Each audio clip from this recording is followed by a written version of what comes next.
All right, we're getting right into it in our next session. We're talking referral marketing. I think perfectly ties into influencer marketing. So I really like how these two conversations are really going to tie together here. I'm going to bring on for you Sarah Boyd. Sarah, are you ready? I'm ready. Hey guys. Awesome. Hey, good to have you here. I just want I want you'll do this a lot better than me. So tell me a little bit about the background at Simply and now at Socialite and all of the crazy things you're doing with influencers today, just to set the stage on what you're up to and how you became this expert in influencer marketing. Sure. Yes.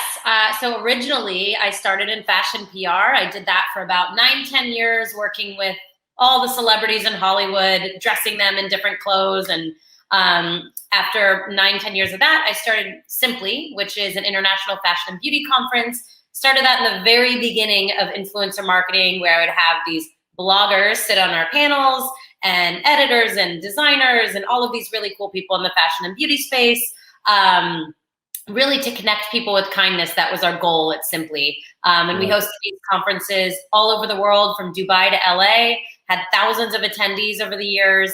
And a lot of celebrities that I knew from, my PR days started coming to me asking if I could help them, like navigate this whole digital space, because this is what I was working in for such a long time. So I started managing probably about 12 celebrity talent in the digital space. So I'd help navigate, the blog that they're creating, help them monetize their social. And that was probably 8, 9 years ago, in the beginning of influencer marketing.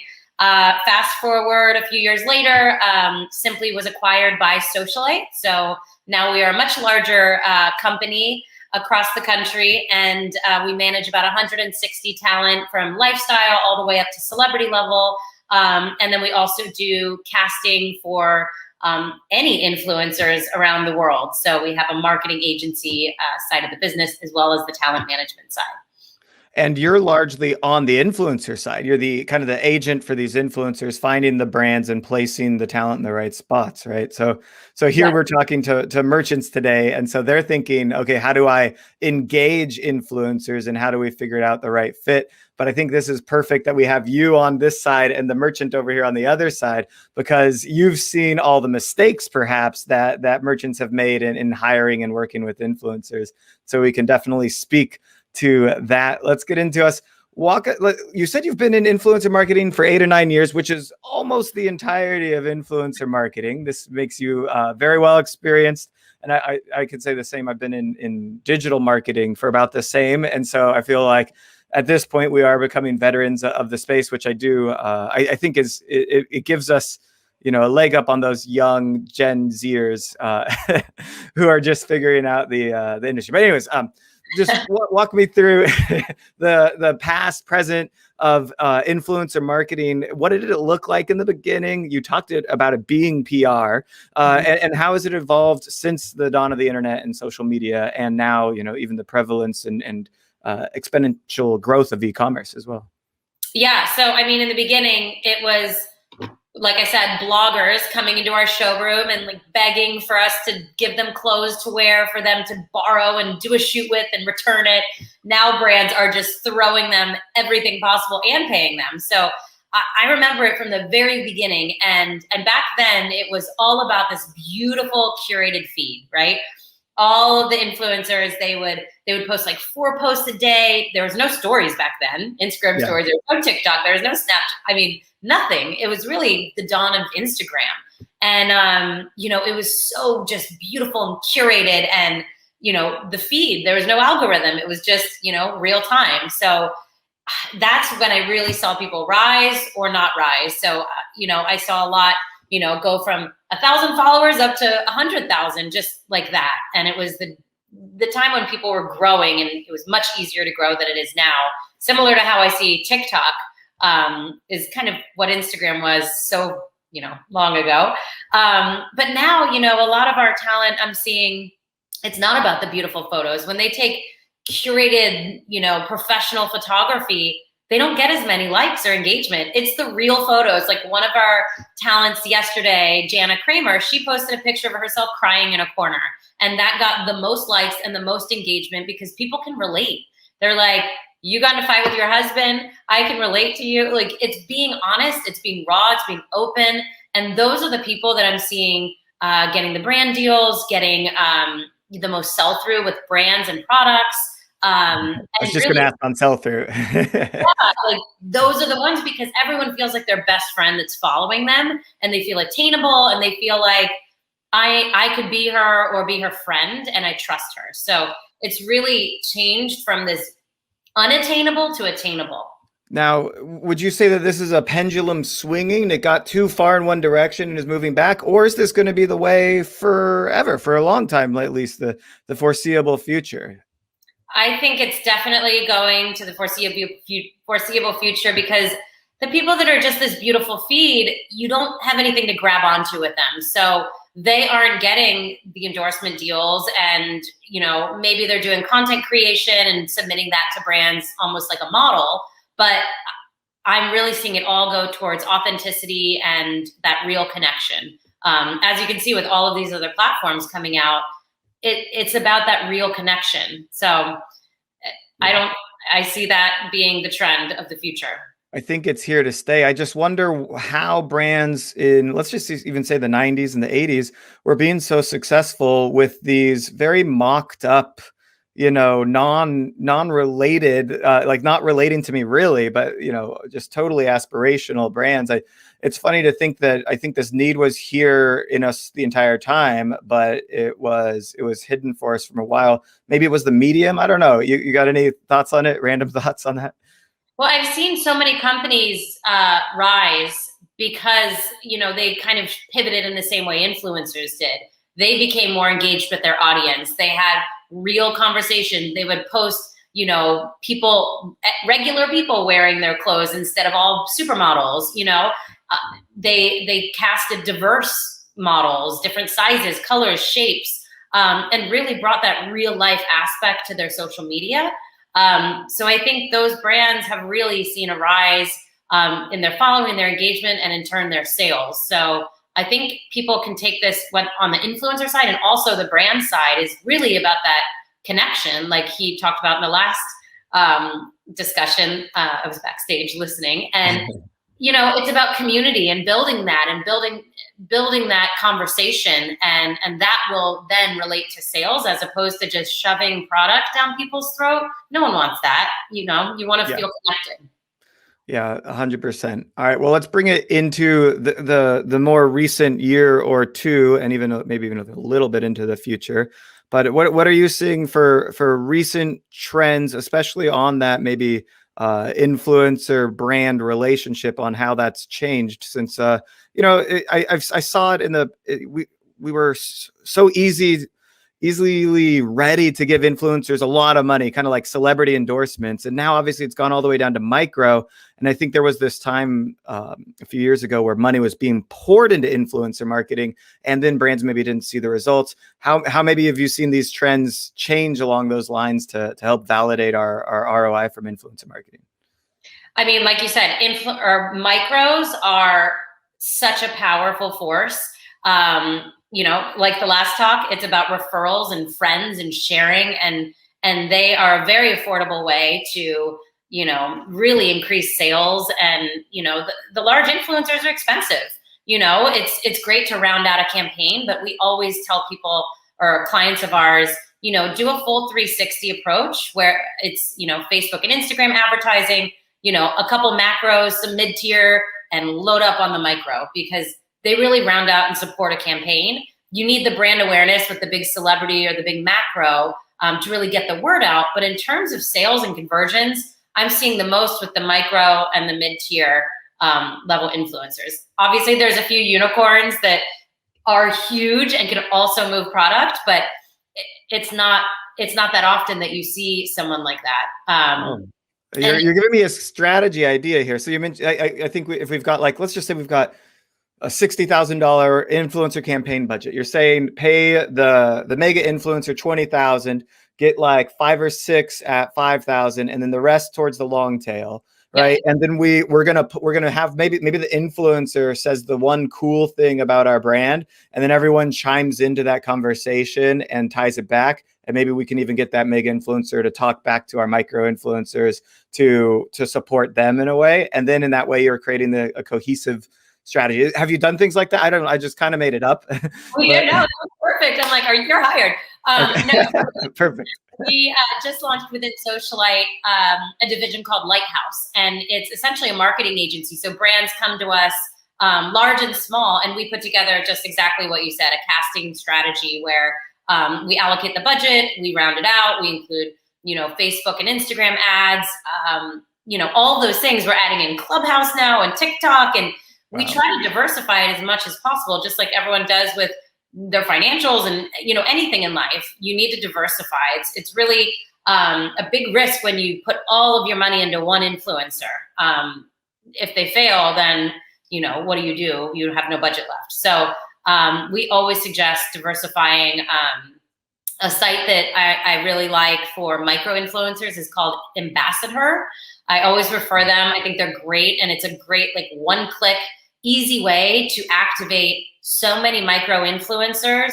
And they actually contract with them. So you're guaranteed that ROI and, content. And it could be, in exchange for product, or it could be for, $20.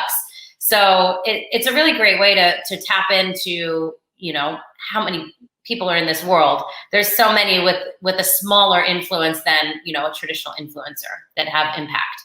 Yeah. And I think also for any of the fashion apparel brands listening to this right now, if you're starting with influencer, or maybe you've done one or two attempts and decided that like to push it back, or that it hasn't worked for you, I think this kind of proves the point of making sure that your one or two attempts isn't necessarily enough, because it's kind of putting all your eggs into one basket. Even if it's a small basket, like one micro influencer or two micro influencers, diversifying is what's really going to get us to our goal.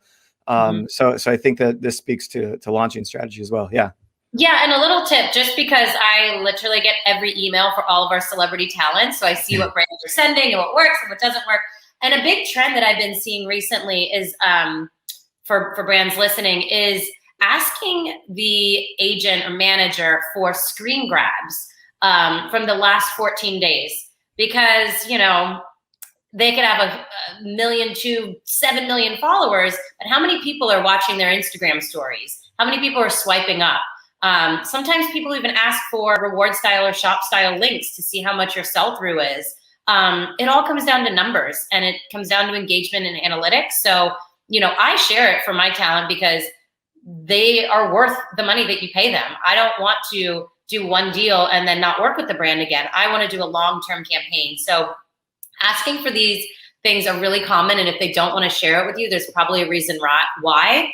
And then, looking through all their analytics, it's very common to ask all these questions. We actually created our own technology called Insight, where we have our talent and then talent that aren't on our roster sign up. So it's first party data. So we can share this with the brands looking to work with our talent. So it gives you like that first party analytics.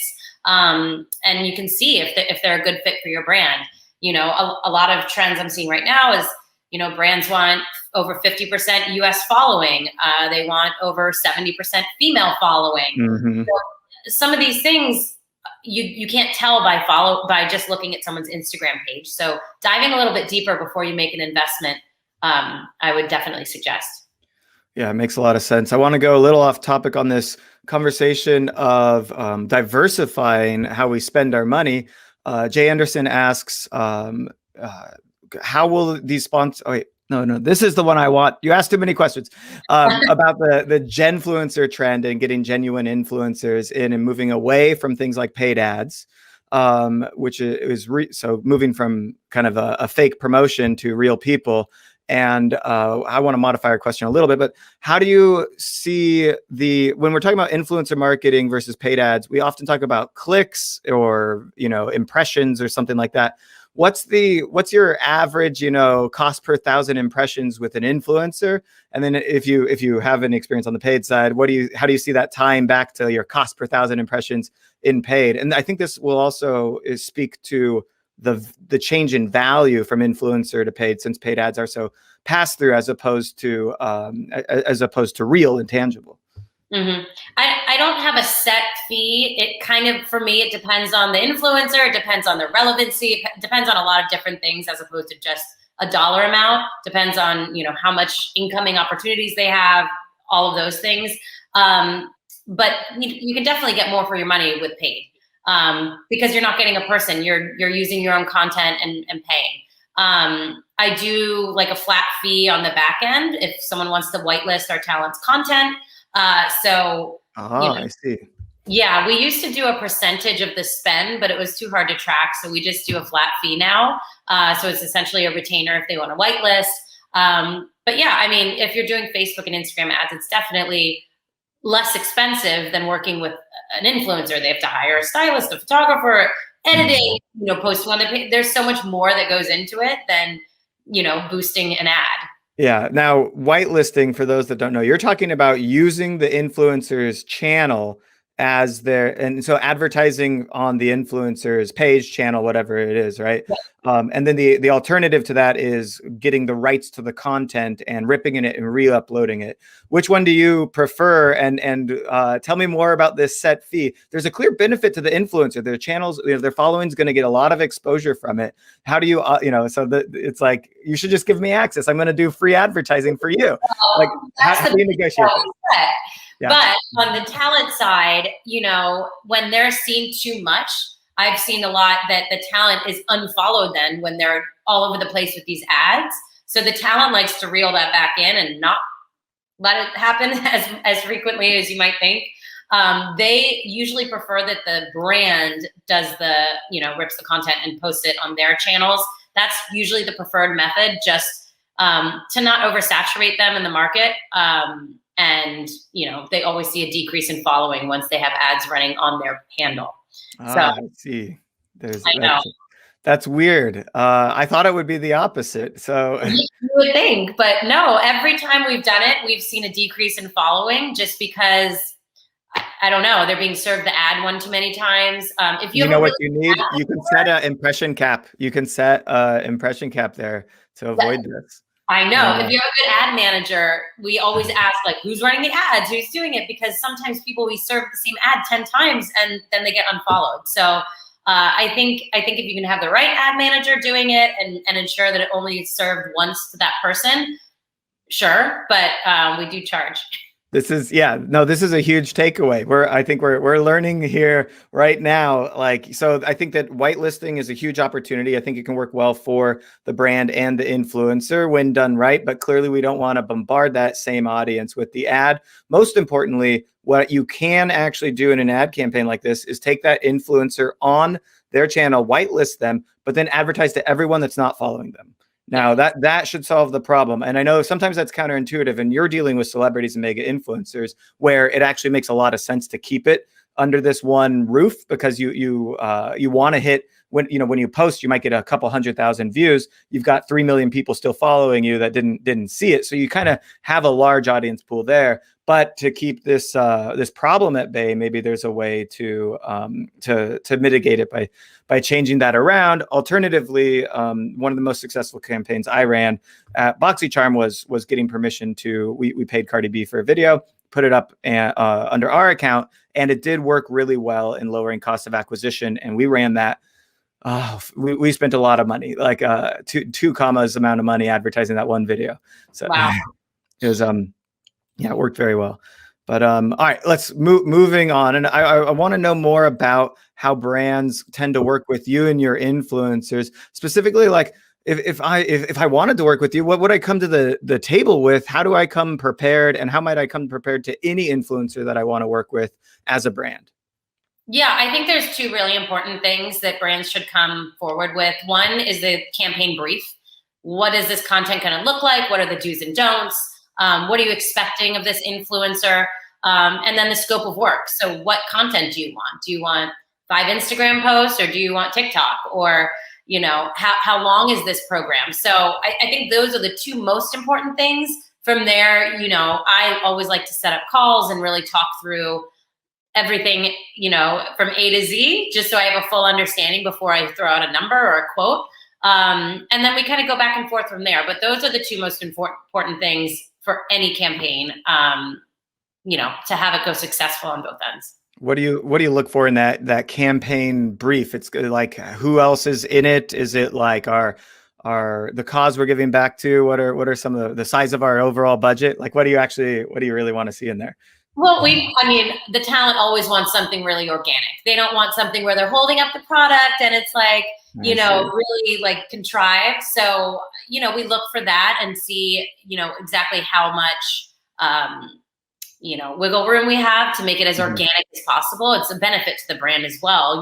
If they're really organic, the likes and comments are going to be higher than, holding up a product and talking about it. So, I look for that, and it kind of tells you that the brand has their stuff together. If they come forward with, all of those, the campaign brief and the scope of work, and if they have a budget, even better.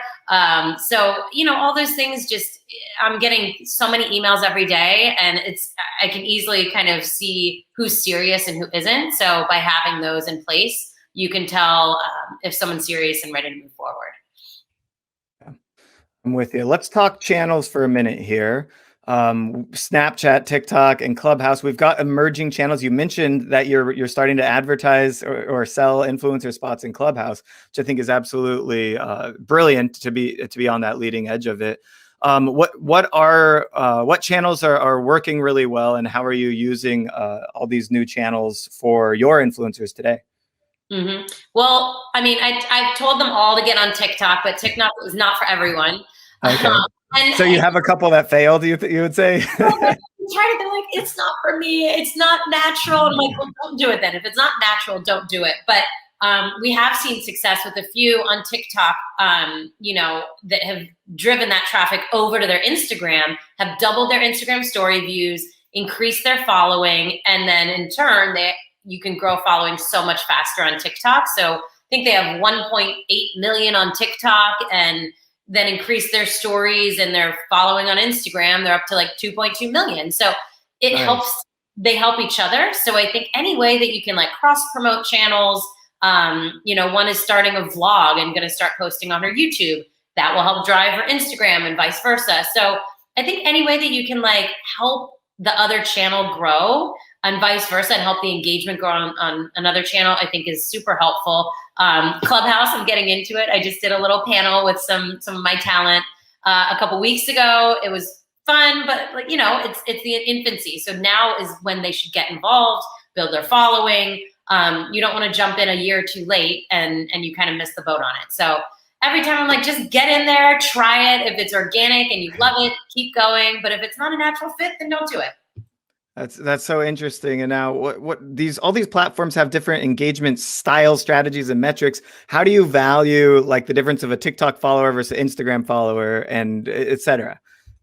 Well, TikTok is like so undervalued right now. The cost for a TikTok and the amount of views you can get and impressions is like 10x plus what you can on Instagram. So I'm seeing so many brands now moving over to TikTok and trying to get the content and get it at a much more affordable price, and then they share that TikTok over on Instagram stories or on their reels. So I've seen a lot of that, and you get way more impressions. The only thing is there's no swipe up link, so makes it a little bit harder for that purchase. And the tracking on it too. And this has got to be kind of a gold rush kind of situation, because TikTok's going to do what every other platform has done at some point: throttle that growth and make you pay for it, because that's the only way platforms can really monetize their media. So get on now is the idea, before and pay influencers instead of TikTok ads, and it'll be cheaper for you. Whereas on the flip side, Instagram it might be cheaper to pay for impressions. Okay, so this is very interesting. All right, really quick, because we have to go very shortly here. Tell me what you think about, we have to talk about the future. This is the future of e-commerce. What's on the horizon for influencer marketing? Something that we haven't talked about yet that maybe you expect to change the industry over the next few months and years. What I've been working on since COVID is talent-owned brands. So forming partnerships We just launched a wine brand called One Brick Wines with our client, Jana Kramer. It's all direct to consumer, subscription program. It's incredible. You can get a $25 wine that tastes like a $50 bottle. We launched a loungewear line. We're launching a line at Kohl's for one of our other clients. Like all of those things that the talent has ownership of. We're launching like a brow dye, all kinds of things. So my goal this last year is finding partners in all of these different avenues, whether it's home goods and fashion and beauty, to form these partnerships, because the talent are like, well, I don't have any skin in the game for the company I just promoted and sold hundreds of thousands of dollars for. Why don't I own my own? So Wow. it's definitely going in that direction, especially for the talent that can really convert to sales. Oh yeah, and so brands are becoming influencers as well, right? We've got influencers becoming brands, brands becoming influencers, and then it'll all just be everyone is everything. I have my clothing line, I have my influencership, I have my company, all that stuff. Sarah, I love it. Awesome. Where can people connect with you? I'm plugging some stuff down below, by the way. Yeah, if anyone has any questions, Instagram is Sarah P. Boyd. Just DM me. I also have an online course about building and selling a business. If anyone's interested, it's the link's down there. Yeah, at simplyinc.com/course. I really wish we had more time, because I think we could talk for another 30 minutes on this. We have to move into our final session of the day. Thank you so much, Sarah. Thank you.